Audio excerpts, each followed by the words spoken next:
लखलखता प्रकाश मी, कधी बाबांचा श्वास तर कधी आईची सखी, कधी नाजूकशी बाहुली तर कधी धनाची पेटी मी, पैंजणाचा आवाज करत घराला घरपण देते मी, तरीही जन्मापासूनच परक्याचं धन असते मी,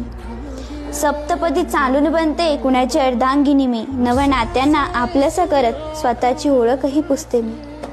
जबाबदारीने कर्तव्य निभावताना वातीसारखी अहोरात्र जळते मी,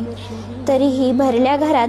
परक्याची सून असते मी, कळा सोसून जन्म दिल्यानंतर पुन्हा नव्याने जन्म घेते मी, बरं का, कळा सोसून जन्म दिल्यानंतर पुन्हा नव्याने जन्म घेते मी, युल्याच्या पंखात माझं सारं जग सामावून टाकते मी, पिलाला झेप घेता यावी म्हणून माझेच पंख छाटते मी, पिलाला झेप घेता यावी म्हणून माझेच पंख छाटते मी, तरीही समाधानाचा मुखवटा मिरवत हसत राहते मी. आयुष्य असताना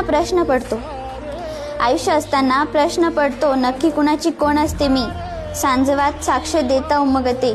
कृष्णाची प्रिय तुळस असते मी.